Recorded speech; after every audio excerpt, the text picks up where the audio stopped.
Daniel's details. Hi, welcome back to our final director cut of this week on part 8 of the book of Daniel. The writing is on the wall. Talk a bit about Daniel and his lifetime of going through from being captured as a young man to living through the entire Babylonian period to being taken over again then by the Persians.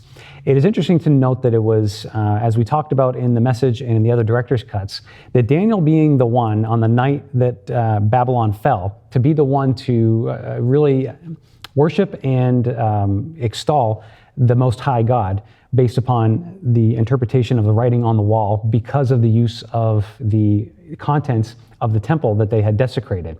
That everybody who was in that capital would have known what Daniel had done and what the God Most High did against the king of Babylon, because there would have been ambassadors and nobles from all over, from every different tribe and nation, so that when the Persians came and overtook, that they would know that Daniel was the one, the Most High God, who had a way of being involved in his rise to power, this Emperor Cyrus. And so as we look at that, we can understand that it only took 1 year for Cyrus the king to issue the decree to allow all the Jews who were in exile under Babylon to go home. That was manyfold. Daniel had helped to raise the reputation of the Jews and the God Most High as a powerful God, that Cyrus respected that and honored that. The second is that often when a new king would come in, or an emperor would come in, to appease citizenships during a hostile takeover, that they would often give gifts. And this would be a major gift to allow the Israelites to go home and to make their own country again.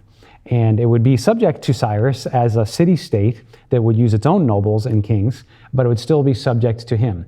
And he bankrolled it too. We learn that about in the book of Nehemiah in much greater detail. But what I want to get to at is this, is that in 538 BC, 1 year after Babylon fell, that's when the issue was decreed to restore the temple and that people go home. That was prophesied by Jeremiah to be the end of the 70 years of captivity.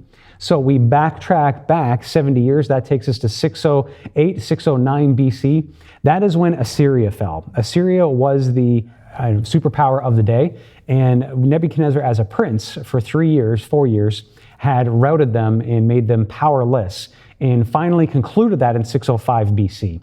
So the first exile out of Israel started in 605 BC, but the date of the 70 years started at the supremacy of the Babylonian Empire, because the prophecy was that everybody would serve the king of Babylon.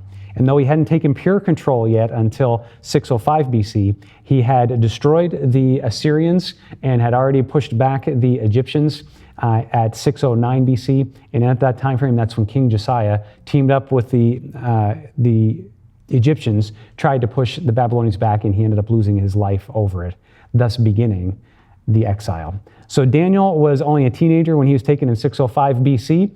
The events of Nebuchadnezzar coming, he would have been maybe even only 12 years old when he first heard of their conquering. So if you add up with an assumed age of Daniel at 15 years old, plus then serving for 43 years under Nebuchadnezzar, then 2 under his son, then 4 under the son-in-law, then another 1 under that king's son, and then another 16 under Belshazzar that we learned about on Sunday, that means that Daniel arrived at the end of the empire at 81 years old. And then when the decree was given, when Daniel lived through the entire exile, he was 82 years old when the prophecy of Jeremiah was fulfilled, that the issue of the decree from the king of Persia will be what lets them go home.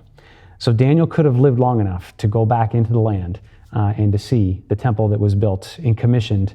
And it took another couple decades though, so I doubt he actually saw the real one. But I wanted to give you this idea to show you that Daniel was faithful from the beginning to the end. That Daniel, even though taken from his homeland, served God in a pagan world and was a key player in allowing and bringing favor to the Israelites under a foreign king. Think about it. All the people that were left in Jerusalem had probably little idea that this is how powerful Daniel was, and that the blessing of him being taken away from them would actually be what brings all of them back together. God works in mysterious ways. He can use you in the middle of difficult times. So let us be like Daniel, to be faithful in a world that is unfaithful. Well, thank you for tuning in. God bless you. Have a great day.